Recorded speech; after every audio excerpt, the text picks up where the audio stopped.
ሰበር ዜና የአሜሪካው ኤፍ-15 የጦር ጀት በኩዌት ተከሰከሰ። ዛሬ ሰኞ የካቲት 23 ቀን 2018 ዓ.ም በመካከለኛው ምስራቅ ለሚገኝ የአሜሪካ ኃይል አስደንጋጭ ዜና ተሰምቷል። አንድ ኤፍ-15 ስትራይክ ኤግል የተሰኘ ዘመናዊ የጦር ጀት በምዕራብ ኩዌት በረሃማ ቀጠና ውስጥ በደረሰበት አደጋ ተከስክሷል። ምንም እንኳን የጦር ጀቱ ሙሉ በሙሉ ቢወድምም አብራሪው ግን በተአምር ከሞት ተርፏል። አውሮፕላኑ መሬት ከመምታቱ ጥቂት ሰከንዶች በፊት አብራሪው በመቀመጫ ማስወንጨፊያ ወይም ኢንጀክሽን ሴት ተጠቅሞ በፓራሹት ለቆ ወጥቷል።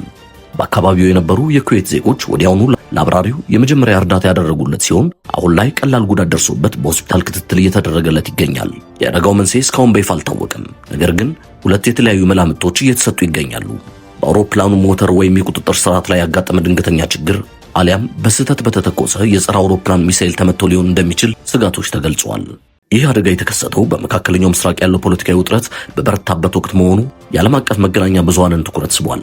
የአሜሪካ ማዕከላዊ ዕዝ በአደጋው ዙሪያ ጥልቅ ምርመራ መጀመሩን ገልጾ በቅርቡ ዝርዝር መግለጫ እንደሚሰጥም አስታውቋል። ዘገባው የጌጡ ተመስገን ነው።